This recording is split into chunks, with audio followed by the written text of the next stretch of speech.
Welcome back to another segment. This is not a guest. He was here last time. If you have not seen him, you can go back and watch the other video that he was here. And I call him Twist. And today he's going to ask me 2 questions. Hello guys, it's your boy Twisted, and today the host is getting hosted by Twisted. And okay, let's start. So why did you start the YouTube channel, and why focus on mental health? First, I did counseling and community development, and I did do a couple of work on that area, but then it wasn't paying me, so I stopped. And then later years in life, I was like 20. No, was it? Almost to 30, guy. I was like 28, and I was having a lot of things. I was having my own business, I was working, I had so many things, pressure, relationships, everything at once in my head. And then I had a mental breakdown, and then I wasn't coming out of bed, I wasn't showering, I wasn't doing literally nothing. I was just like in my own head. Then out of the blue, one of my friend came, and then he started telling me about how he's going through depression and all these things. And then we started talking. You can watch, actually that is my first video that I did the story on that with the guy. It's on the channel. And then once we are done and he left, I was like, maybe I should write, instead of journaling, let me just write on Instagram. So I opened, that time my page on Instagram used to be called Kenya Mental. So I opened and I was expressing, I was talking about the issues that I was going through. And then people started following. I was like, oh, I'm not alone. There are so many people who are going through mental health, and I'm not alone. And then when I reached 1,000, people started asking me, can you please write about depression? Can you please write about this? I used to write about trauma most of the time, and PTSD, because that is what I have. And I used, can you start doing this? And then I was like, wait, maybe I can just, start a channel as well. But then I wasn't consistent, but I was doing it anyway. Okay. Yeah, so that's how it started. And from the look of it, you have so much tattoos. When did you first get your first tattoo? The first one? First, when I started getting tattoos, I was getting just tattoos for the sake. I got one down on my west, and then this one, right? Then I saw Rihanna do the hand tattoo, right? And I was like, oh my god, that is so creative and that's so cool. Then I was like, maybe I can motivate myself in the things that I want. It doesn't matter even if I take 20 years, I'm gonna do them. So I was like, what is the type of house that I like? Then I got this one.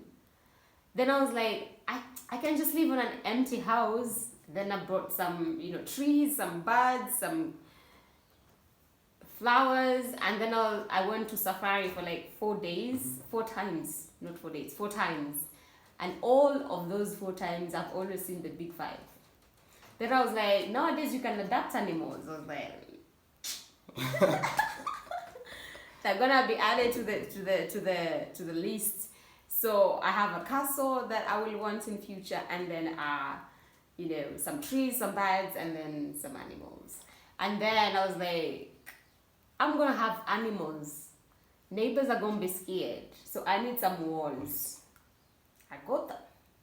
I was like, the neighbors who are gonna be scared, because even if you have a mansionette, you need neighbors. Yeah. So every tattoo has a specific. Oh, I forgot. And it's mostly my spiritual areas. This is like the neck one. I don't know if you guys can say.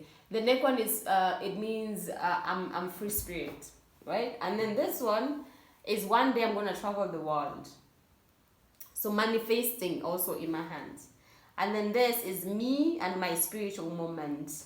Me, receiving the light from the above. So what did your parents say when you got your tattoos? Nothing. They were comfortable with it? Nothing. Every time I go, my mom have never asked me. And she's Kenyan. Yeah. She's Kenyan, she does not say anything. Nothing. In fact, every time I go, my father's like, oh, you have added. I want to fill this hand. So They don't ask me anything.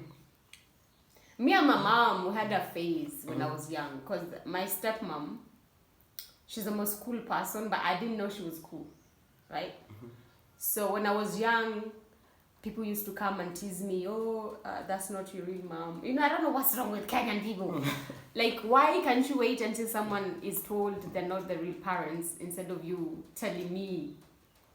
You don't know the history of our family, why come tell me? You know, the neighbors, the kids of the neighbors will come and tell me that's not your mom is the stem. And then, you know, when you do something, umekosea ndio, then ukichapa, now you remember those words. You are asking, you know, this is not my mom, that's why she's beating me like this.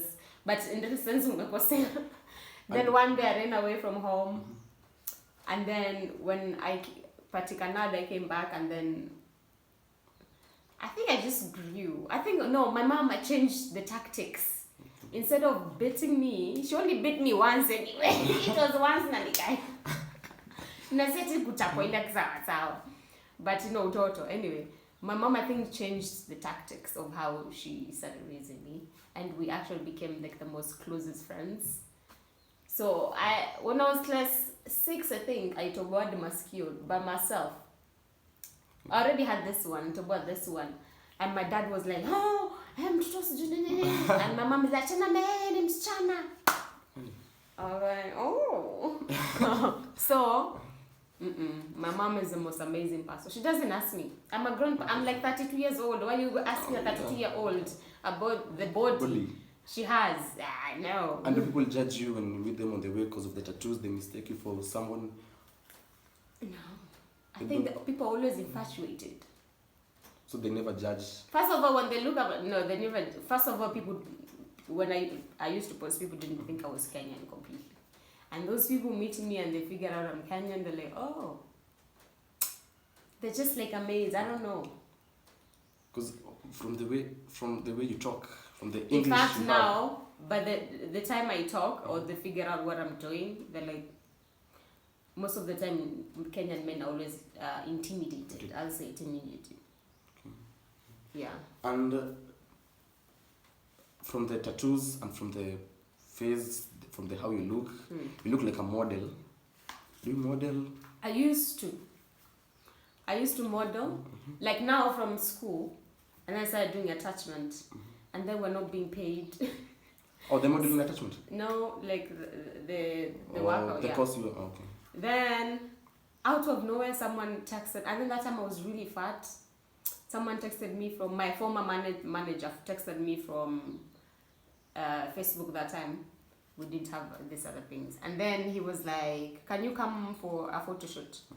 We're looking for the face of the model company that you opened. I was like, say what? I didn't believe in myself because I was really fat. I didn't like the way I looked before. And then I was like, I'm not being paid. Siniende too. So when I went, I took photos. And after that, the next day, I didn't even take long. The next day, I think in 24 hours, the next day, they emailed me and they told me we have chosen yesterday the face of the modeling. So the modeling was called Eyes Modeling, and my eyes was on the face, the covers was me, everything was me. Wow. And I was like, girl. But then that was the beginning now of my model career in Mombasa. And then the more I progressed, I became famous because of that, right? But then the more I do modeling, I see like skinny people, they're more like attractive. They can wear what they want. They can. I used to have so many insecurities. Oh my God, thinking about, you know, I just loved, you know. Then I was like, why not? I'm gonna lose this body. And when I lost it, actually it was true. When I lost it, I was even started doing runways. I actually got more jobs when I lost some weight.